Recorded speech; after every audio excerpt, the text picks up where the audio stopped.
Nagaa Waaqayyoo isiniif haa ta'u ijoollee kun qophii sagantaa xaabitaatii har'a Waaqayyo nu gargaaree ayyaana isaa nuuf baay'isee araara isaa nuuf baay'isee jennaan barumsa 25ffaa fidannee dhufneerraa sagalee Waaqayyoo unuunii wajjin turaatii baradhaa jennee jaalala gooftaa keenyaan isin gaafanna. Mata dureen keenya har'aa Waaqayyotti abdiin hin kutatamuu kan jedhudha. Namni Waaqayyoon waaqessu tokko Waaqayyotti tasuma abdii kutachuu hin danda'u jechuudha. Egaa seenaan kun immoo kan inni irratti hundaa'ee jiru seera uumamaa boqonnaa 16 irrattidha. Seera uumamaa boqonnaa 16 keessatti Saaraan haati manaa Abrahaam waan abdii kutattee fi waa'ee gaa'ela ishee murtoo gadhee gootee jechuudha. Murtoo gadhee gochuu isheerraan kan ka'e manni isheen jeeqamee, maatiin isheen jeeqamee, akkasumas immoo ijoollee ishee irratti illee miidhaa fidee jechuudha. Kanaaf Waaqayyootti abdiin hin kutatamu jenneetu seenaa isheerraa barumsa argachaa walii wajjiniin barannaa nu waliin tura.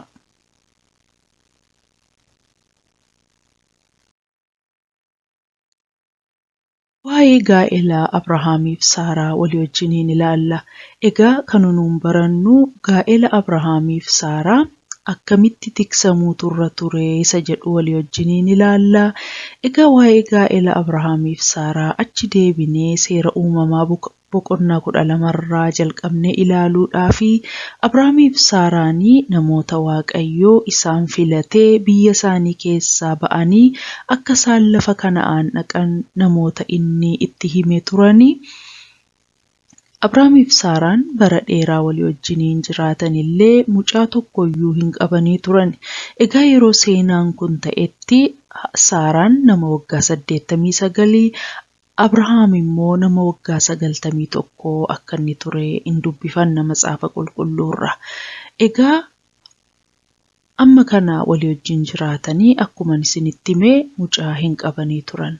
Kan isin dhibu garuu Waaqayyoo akka isaan saba guddaa ta'anii fi ijoolleen isaanii akka isaan eebba ta'an, dabalataan immoo ijoolleen isaanii baay'ee baa'atanii akkuma isaan biyya Gibxii illee dhaqanii garboomfaman Waaqayyo Abrahaamitti himeera. Haa ta'u malee jaarsaaf jaartii akkasii ta'anii Abrahaamiif Saaraan mucaa tokkollee hin qabanii turan. Yeroo Waaqayyo kakatee fi kakuu Waaqayyoo dhaga'anii Waaqayyo wajjin deemaa turan kana keessatti Saaraan Abrahaamis baay'ee obsaa turanii. Egaa Saaraan waan umuriin ishee 89 ga'eef abdii kutachuu jalqabde. Abdii kutachuu isheerraan kan ka'e wantoota sirrii hin taane gochuutti kaate.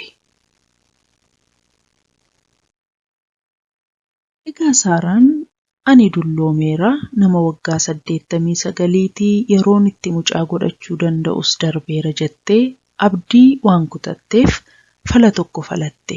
Falli ishee sunis maalinni gargaartuu ishee Aggaariin haadha manaa gootee Abrahaamiif laachuu ture. Sababiin isaa immoo Aggaar waan umuriidhaan ijoollee taatee fi Abrahaam isheerraa mucaa yoo godhate tarii kara sanan ilma argadha ta'a. Angaruu baay'ee dulloomeeraa jetteetu abdii kutachuu isheerraan kan ka'e kana goote.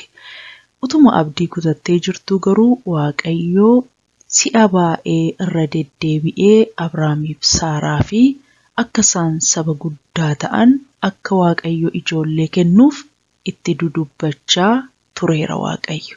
Haa ta'u malee haalarraan kan ka'e, umurii isheerraan kan ka'e, haala argiturraan kan ka'e abdii kutatteetu Abrahaam akka inni Aggaariin fuudhee mucaa irraa godhatu gootee jechuudha. Egaa waa'ee gaa'ela Abrahaamiif Saaraan dura waa isinitti hima. Gaa'elli Abrahaamiif Saaraa utuu isaan biyya isaanii lafa dhaloota isaaniitii hin ba'iin kan dhaabbatee ture. Waaqayyo gaa'ela kana baay'ee tiksee gargaareetu sa'atii kanaan ga'ee ture. Yeroo tokko sin dhibaa kanaan durallee akka barannee turre Abrahaamiif Saaraanii gara biyya Gibxii dhaqaniitu utuu achi jiranii Saaraan waan baay'ee bareedduu taateef ishee fedhanii na ajjeesu jedheetu Abrahaam Saaraan obboleettii kooti jedheetu namoota Gibxiitti hime. Saaraanis gaafatamtu eeyyee Abrahaam obboleessa kooti jetteetu namoota Gibxiitti himte. Kanarraan kan ka'e mootiin biyya Gibxii Saaraa haadha manaasaa godhee fudhate. Yeroo fudhatu sanatti Waaqayyo gaa'ela isaaniirraa waan dhimmaa fi karoora qabuuf Waaqayyo immoo gaa'ela isaanii isa dhaabe kana waan tiksuu barbaaduuf mana Fari'oon irratti dheekkamsi Waaqayyoo hin dhufee kanarraan kan ka'e Fari'oon dafeetu Saaraa abbaa manaa ishee Abrahaamitti deebise. Egaa ijoollee kun maal isinitti mul'isaa? Waaqayyo gaa'ela kanaa fi iddoo guddaa waan qabuuf gaa'ela kana biyya ormaatti tiksaa ture jechuudha.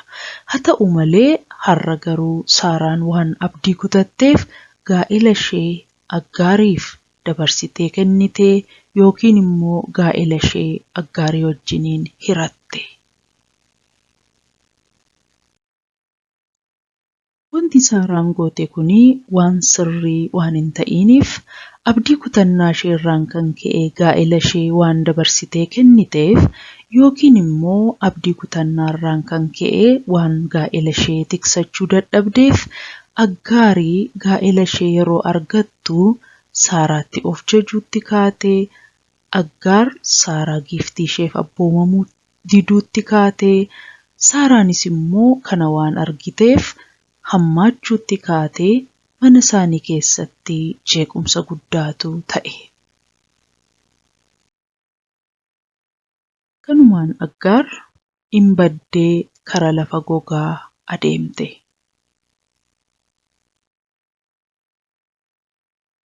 Eega lafa gogaa adeemtee garuu ergamaan Waaqayyoo deebi'i waan isheedhaan jedheef as deebiteetu Aggaar mucaa Abrahaamiif godhatte. Mucaa isheen godhatte kun immoo maqaansaa Ishmaa'eel mucaa jedhamu ture. Haa ta'u malee eega Aggaar Ishmaa'eeliin godhattee booda Waaqayyo Abrahaamiif Saaraatti itti dubbate. Waaqayyo maal jedheeni karuma haadha manaa kee Saaraa ishee waggaa 89 taatee mucaa hin argattaa jedheetu Waaqayyo itti hime. Yeroo kana Waaqayyo ergamoota 3 mana Abrahaamitti ergeetu Abrahaamiin waggaa har'aa haati manaan kee Saaraan isheen jaartiin waggaan 89 mucaa hin godhattii jedheetu itti hime. Egaa ijoollee barumsa har'aarraa maal barannaa yoo jenne wanti ijoon nuun barannu tokko yeroo abdii kutannu yookiin yeroo lapheen keenya nu cabu murtoo murteessuun baay'ee gadhee akka inni ta'e baranne. Saaraan waa'ee mucaa abdii kutachuu isheerraan kan ka'e umurii ishees ilaaltee abdii kutachuu isheerraan kan ka'e murtoo gadhee murteessite. Murtoo isheen murteessite kun immoo maatii ishee irratti, sanyii ishee irratti, ijoollee ishee irratti illee miidhaa fidee jechuudha. Kanaaf ijoollee yoo abdii kutachuun laphee keenyatti dhaga'ame yoo gaddine yeroo kana murtoo adda addaa dabarsuun waan gaarii miti jechuudha.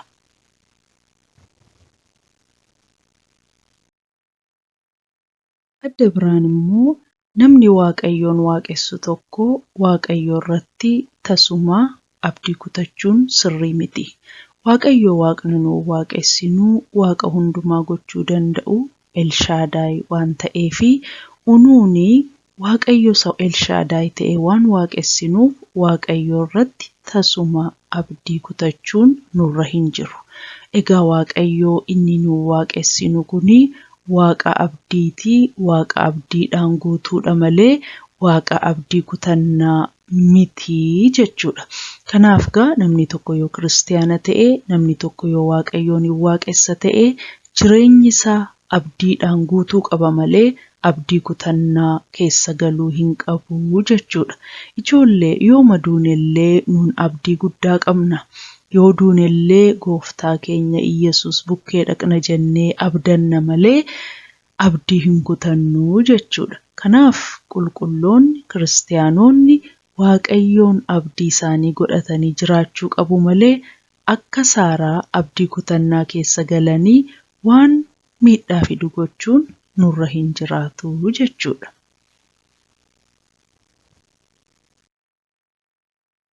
Kadhannaa Gooftaan Iyyasuus nu barsiise walii wajjiniin kadhannaa. Yaa Abbaa keenyaa Waaqarra kan jiraattu, maqaan kee haa qulqullaa'u, mootummaan kee haa dhufu. Jaalalli kee Waaqarratti akka ta'e akkasumas lafarratti haa ta'u. Kan nu ga'u biddeen keenyarraa nuuf kenni. Yakkaa keenya nuuf dhiisi. Nutis warra nu yakkaniif akka dhiisnu. Qorumsatti nun galchiin hamaa nu oolchi malee. Mootummaan kan keeti hoo, humnis galannis bara baraan. Ameen. Ijoollee waan ana wajjiniin kadhattaniif Waaqayyo isin haa eebbisu. Tolee ijoollee faarfannaa gabaabaan isinii faarfadha. Abdiin koo Waaqayyoodha, kan na gargaaru isadha. Abdii koo hin kutadhu, harka koo sillaadhu. Waan inni natti kenne, akka inni harkaan banne, nan tiksa amaname, abdii isaatiin guutame. Abdiin koo Waaqayyoodha, kan na gargaaru isadha. Abdii koo hin kutadhu, harka koo sillaadhu. Waan inni natti kenne, akka inni harkaan banne, nan tiksa amaname, abdii isaatiin guutame. Abdiin koo Waaqayyoodha, kan na gargaaru isadha. Abdii koo hin kutadhu, harka koo sillaadhu. Waan inni natti kenne, akka inni harkaan banne, nan tiksa amaname, abdii isaatiin guutame. Waan na dhaggeeffattaniif Waaqayyo isin haa eebbisu.